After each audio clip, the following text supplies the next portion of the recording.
Om Shanti. Good morning and welcome to this session.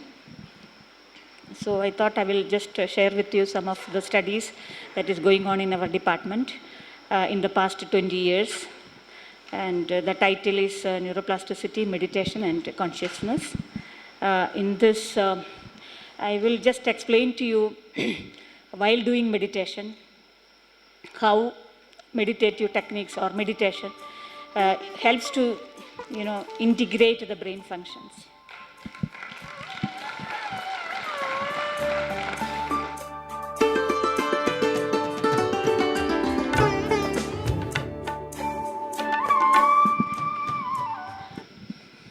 So when your brain is highly integrated, that is all areas are now connected, all areas are integrated, the activity enhances, and the brain activity, we call it as oscillations.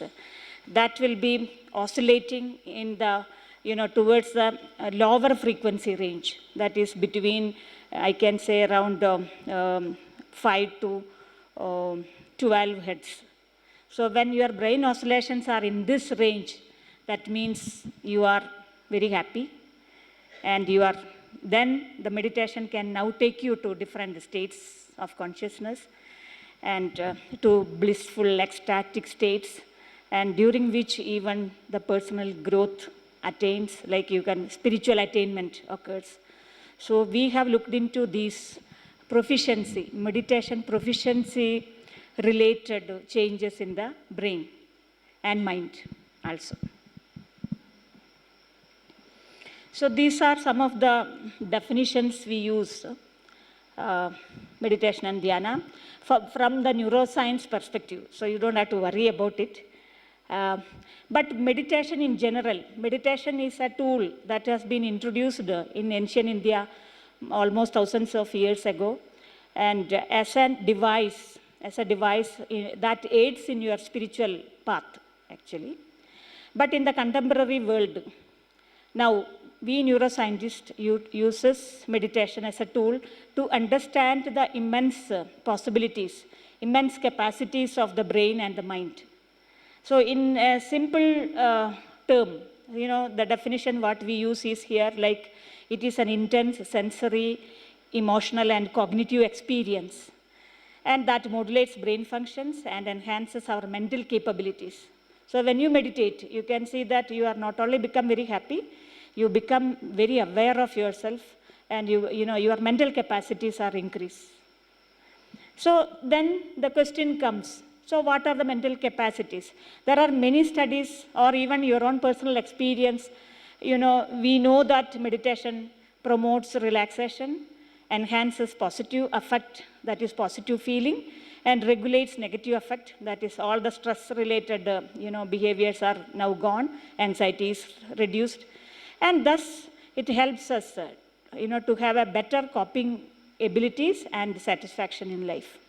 So this is the part we get it even if you are introduced to meditation. Within few months of meditation itself, you feel this happiness. Okay. So when we say enhances well-being, meditation enhances well-being, it depends upon the context of meditation.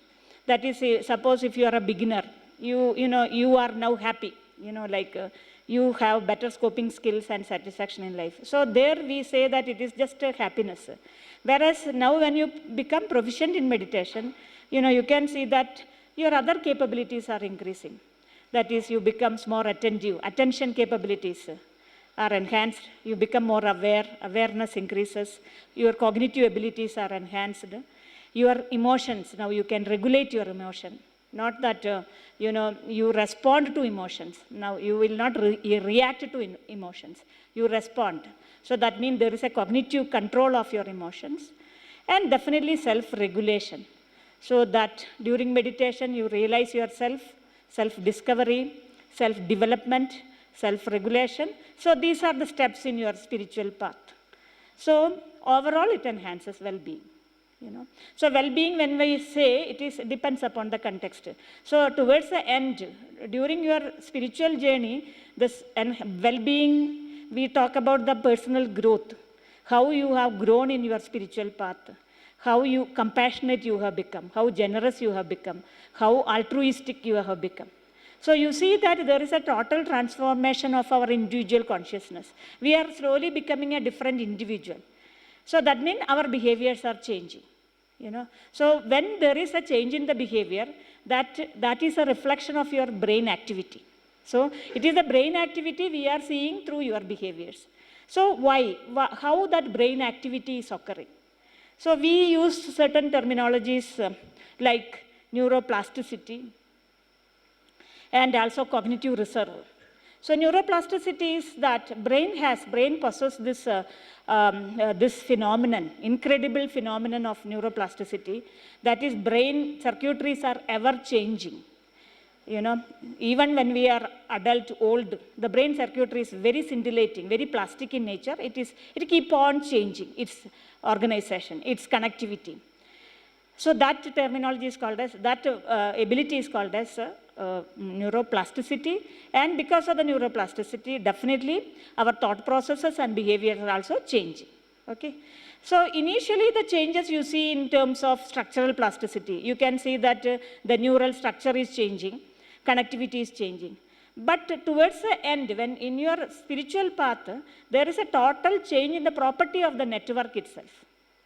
So the same hardware we are using, but the property is totally changing. So that is what we call it as the cognitive reserve.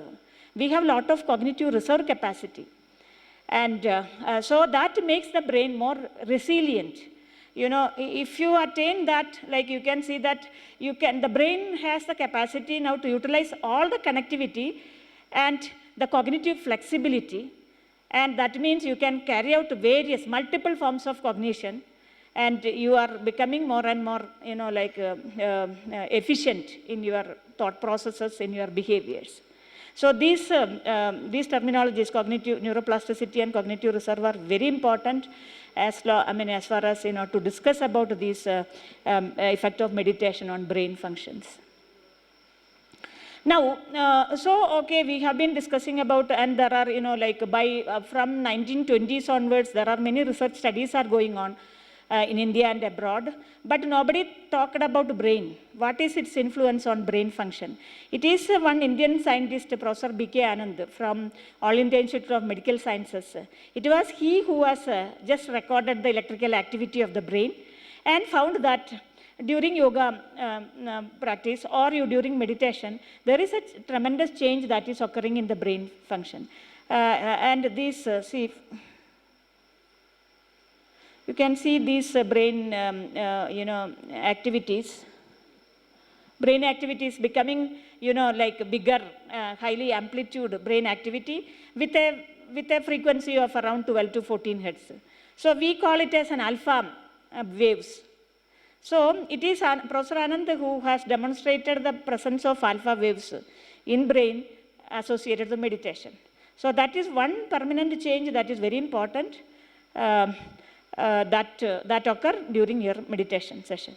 Now, we have to be proud of that. It is an Indian scientist who has demonstrated this initially, and at that time, even in United States, Maharishi Mahesh Yogi's TM group, Transcendental Meditation Group, they are into meditation, but they have followed B.K. Anand, and they also found out that meditation enhances brain oscillations in slower frequency range like alpha, theta. Theta is around 4 to 7 hertz. Alpha is around 8 to 12 hertz. So you see that brain oscillations, different brain oscillations of different frequencies. Accordingly, we call it as delta oscillation. Delta is around 4 hertz, 0 to 4 hertz. Theta, 4 to 7 hertz. Alpha, around 8 to 12 hertz. And beta, 15 to, you can see that increasing range. Gamma activity above 40 hertz. So like that. But during meditation, you can see that the brain oscillation comes towards the lower frequency range, theta, alpha. Okay, and also I would also inform you that it is not that always these changes are accompanied with meditation. It is not necessary. Even if when you are meditating, and even if you are not able to find out these changes, but if you are feeling, that subjective feeling of happiness, ecstasy, that is enough. So Professor Desiraju, he is my professor, he is my mentor, and He said, this ecstatic and blissful state need not to be accompanied by changes in the brain activity. That shows the dominance of mind over matter. So, it is your mental capabilities that is increased, and even if there is no concomitant change in the brain activity, we need not worry. Only thing is, okay, if the machines are picking up these changes, it is well and good. We will understand some knowledge, some information regarding what are the influence of meditation on brain functions. So, like as I have said, meditation practices enhances various brain oscillations like theta, gamma oscillations. All these oscillations, alpha, gamma, beta, gamma, all these oscillations indicate unified cognitive operations. So, these are the basics of having this consciousness actually. And definitely these oscillations are very important to carry out various functions like information, binding of information, perception, your perceptions, your attention modulation, and there are many, many. So all our activities, are associated with these brain functions, brain oscillations, and meditation practices are shown to enhance brain oscillation. For example, theta and gamma, it's very important for memory processes, alpha, gamma, attention processes, like that. So all your intellectual abilities are associated with these brain oscillations, and these brain oscillations are enhanced during meditation. And there are studies to show, see for example, this is one of the studies that showed that Sahaja Yoga meditation practice enhances these kind of oscillations, especially the frontal oscillations in almost all areas of the brain. Now, okay, for this oscillation to enhance and to be integrated, these oscillation integrate the different regions so that they work work together. Okay, so these requires time.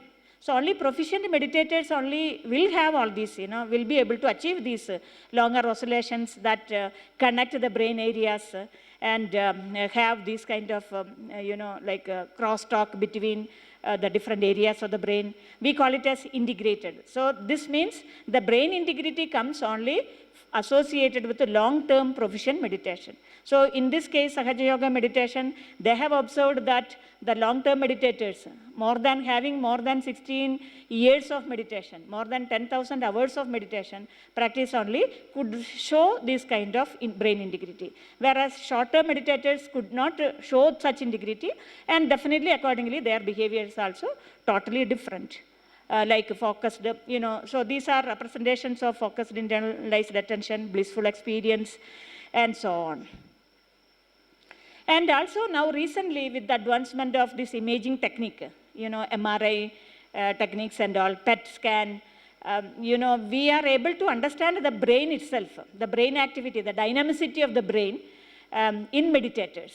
So for example, the long-term meditators already, show certain areas, certain brain areas are thicker, certain cortical regions of the brains are thicker when compared to other regions and when compared to other short-term meditators. So the long-term meditation is accompanied with a structural plasticity, a structural change in the brain, a thickness, enhancement of cortical thickness in certain regions. It is not always all region. It is not indiscriminate enhancement of brain thickness. It is only regions which are associated with attention, with various other higher cognitive function. Like see, for example, when you are asked to perform a task, your brain should be very scintillating in such a way that you should know how to go ahead with the task. You should know how to resolve your conflict. You will be having conflict, whether this is right or that is right. So conflict resolution. So there are areas which takes care of all these, conflict resolution, sensory processing. So these areas are highly, thickened, that means enlarged. These areas are enlarged in long-term meditators. These studies are carried out by Sarah Laser and her colleagues using mindfulness meditators. So there are studies. So long-term meditation enhances cortical thickness and also the fiber tract integrity. Now you have the two hemispheres of the brain. These are actually connected with the fiber tracts. So there should be fiber tract integrity to process the information faster. So information processing, you need to have higher areas, enlarged areas and associated to higher functions, and also fiber tract integrity. Both have been demonstrated by researchers among meditators. Now, I will come to my studies. We were interested to understand the brain function associated with meditation, and mainly the meditation proficiency related state and trait effect. State and trait effect means when you are continuously doing meditation for years together, definitely some permanent changes would have occurred, like structural plasticity, like the previous slides. The brain thickness, brain, the structure, the fiber tract integrity and things like that. Whereas over and above, even when you are every day, when you are now sitting and meditating, definitely again there will be some, over and above you can see some other changes. So that change is associated with any meditation practice. At that time we call it as state effects. So state and trait effects.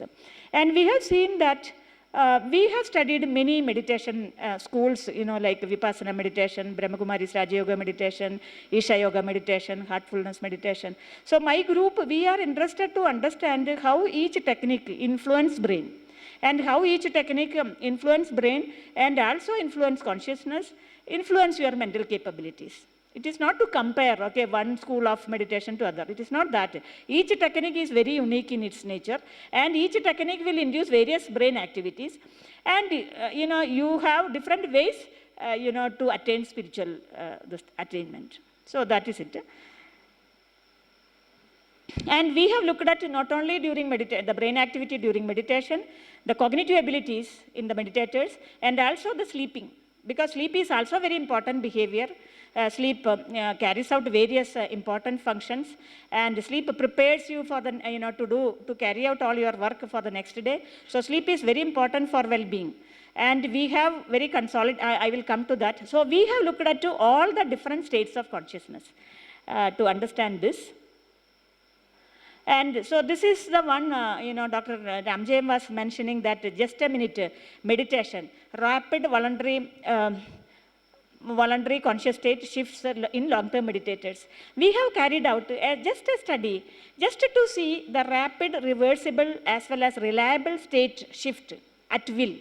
So this is what Brahmakumari's Raja Yoga meditators do as a traffic control meditation. You can also enter into even the contemplative state, but how efficiently you can shift your state of meditation. Okay, can you, from your rest state, can you just enter into a meditation state within 1 minute? Only 1 minute, then going back. So there we are just studying the flexibility of the brain activity. We are looking at the mental capabilities as well as the brain flexibility. And in Vipassana meditation, what we have observed, what we have studied is how the meditation proficiency based dissociation of EEG dynamics. That is how the proficiency, meditation proficiency, how long-term meditators show different changes in the brain activity when compared to novice meditators. Even in the Brahmakumaris, that 1 minute shift, whether only long-term meditators can do or everybody can do. What happens to the young... so what we have observed this is about the Vipassana meditation. Vipassana meditation, advanced meditators, that is the long-term meditators only showed some trait effect.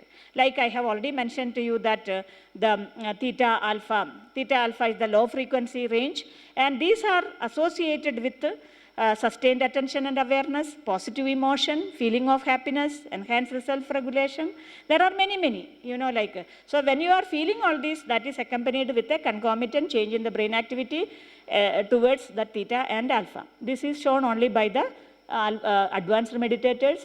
State effects also, they have showed the same thing, enhanced alpha, enhanced theta. Enhancement of theta is, is an indication of meditation proficiency itself. It is associated with the purposeful attention engagement, mental quiescence, and emotion regulation. So it is an indication of meditation proficiency. Whereas novice meditators, the short-term meditators, they were able to, maintain that state with effort. So effortful nature of meditation is associated with enhanced gamma. So that means brain activity is very high. And this brain activity is important for, to maintain that enhanced active state. You see that, so short-term meditators are also entering into meditation, but the activities are different, and that is very important to maintain that high active state. Whereas long-term meditators, they are effortlessly doing meditation, they are advancing in their spiritual journey with low frequency waves. So these are some changes. Whereas in the just a minute meditation, advanced meditators, long-term meditators definitely could show enhanced theta along with their state shift, whereas short-term meditators were not able to, or limited ability, and controls, the non-meditators are not able to. So you see the distinctions, the dissociation of brain activity associated with meditation proficiency. And this is another study we have carried out, state trait influence of Vipassana meditation practice on cognitive functions. These things I am not going into the details because, again, we could see some of the, these cognitive flexibilities in the long-term meditators. They were able to carry out cognitive functions.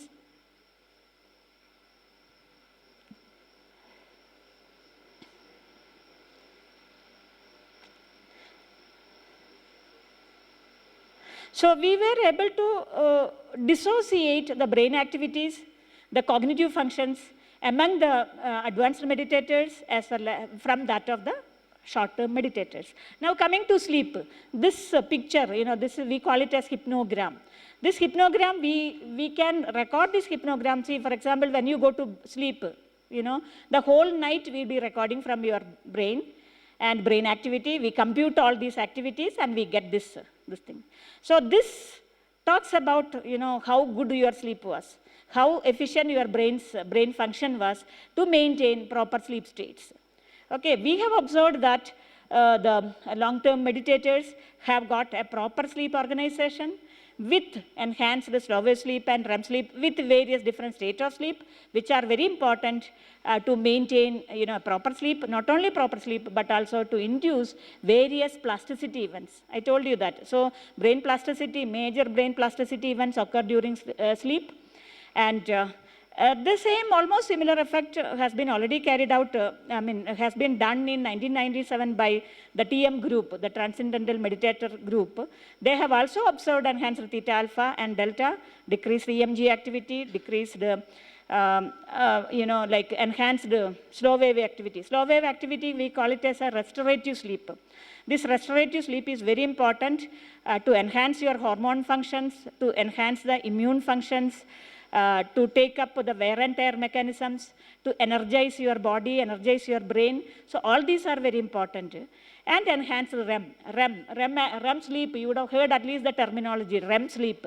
It is during REM sleep we all dream, So the dreams and the abilities to dream and the content of the dream, changing the content of the dream, all these are depend upon the plasticity. So there is enhanced REM sleep, and definitely we have also looked into various aspects to see that whether during REM sleep there is enhancement of plasticity. So we have observed almost similar kind of results.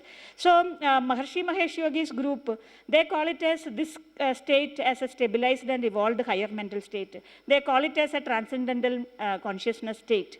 So, so you see this, we can see that during meditation, we are entering into a different state of consciousness with a total change in the brain activity. And also, that can also be accompanied with mental activities, higher mental attributes. We can achieve various higher mental attributes like you can be very compassionate, you can be very generous, altruistic attitude, looking at universal brotherhood. So you see that, so these wholesome behaviors are generated when there is a, concomitant change in the brain activity. So we have also looked at the meditation proficiency, how meditation practice enhance well-being. So this is also we have done with the help of SPARK, Brahma Kumari's Raja Yoga research wing. And we have carried out among the Brahma Kumari's Raja Yoga meditation group. So this is a survey we have conducted. The questionnaires are prepared by the SPARK. And we have just applied this survey just to see the proficiency. So proficiency in spiritual study, that is clarity of knowledge, meditation experience, spiritual lifestyle for development of virtues and service orientation. So, servicing to the world as well as clarity of knowledge, spiritual advancement, meditation experience, all these account for this proficiency. So when we talk about proficiency, it is not just the hours of meditation what we do. It is the proficiency, how well you are growing in your, how advanced your spiritual journey is. So we have observed that it is not the duration of the meditation, but it is a proficiency. The Raja Yoga proficiency is correlated with the well-being state. Okay, so this is also very important. When you are doing meditation, you should be doing it very regularly and you should be doing it diligently. Then only you can see these changes occurring, associated changes occurring in the brain as well as in the mental advancement. So this is one of the study we have published now recently. So in a nutshell, what I have told you is that the brain activity, in the upper panel you see the brain activity is highly desynchronized, not much waves you can see. So highly desynchronized wave pattern will be transformed into highly synchronized wave pattern, So this is what meditation does. Meditation brings, meditation integrates the brain structures, brain structural activity, brain functions. And definitely, there will be enhancement of, EEG oscillations, brain oscillations in the lower frequency range, especially in the alpha and theta. And these are the connectivity analysis. So now you look at some, there are methodological advancement we have now. We are now collaborating with some of the universities abroad, and we are looking into connectivity. So brain connectivity, whether brain connectivity is enhancing during meditation. So here, this is just an example to show you that just alpha connectivity itself, it is not one brainwave connectivity. You see that it is enhanced in the advanced meditators when compared to the novice or the short-term meditators. So what exactly is happening during meditation? Definitely we have moderate number of connectivity in the brain. Definitely the meditation enhances short-term effects of the meditation, promotes relaxation, positive effect, reduces anxiety, stress, improved attention, cognition, and overall well-being. So here I have told you that well-being is just a state of happiness, being happy in the initial state. Whereas definitely there is concomitant change in the brain activity, there is enhanced brain synchrony and coherence, and that enhances, that activates your brain reserve. So there is an enhanced brain reserve capacity that helps you to, enhance the brain resilience, enhance the network processing, cognitive flexibility. You are now capable of carrying out multiple cognitive functions at a time. And these are the wholesome virtues and, higher and wholesome behaviors, that is heightened sense of well-being, cultivation of altruistic behavior, empathy, compassion, and all. So you see that when you are advancing in meditation, there are changes occurring in your brain, and accordingly you are seeing the changes in your brain activities. So I just wanted to give you a simile that, so during, we all experience basic conscious. 2 minutes. We all experience basic consciousness during wake, to have that perception, feeling, thought processes, and all. But even among not even non-meditators, there are certain periods you can also expand your consciousness, but only for a short period of time. Like I have told you, this thing is for a short period of time. You just expand your consciousness, experience the content of consciousness. When you are cognitive, when you are intensively, involved in some some cognitive task or emotion regulation. Whereas during meditation, what is happening? Meditation now definitely enhances your brain activity, enhances your mental capabilities, and definitely it is able to just expand your consciousness. So this is the beauty of, attaining higher state of consciousness through meditation. So I always relate our, the traffic jam with that of the, our mental, cluttering. So when there is traffic jam, it is equivalent to your mental cluttering and with reduced network possibilities. Whereas during meditation, what is happening? There is enhanced network possibility and definitely mental decluttering occurring, and definitely there is mental clarity, intellectual clarity, enhanced cognition, cultivation of higher values and behaviors. So this is what we achieve through meditation. Thank you so much for your listening. And this is my students who carried out these studies in our lab. And my colleagues, my team, I have a research team expanding from NIMANS and other institutes. Thank you so much. Complex things in the simplest way that is possible.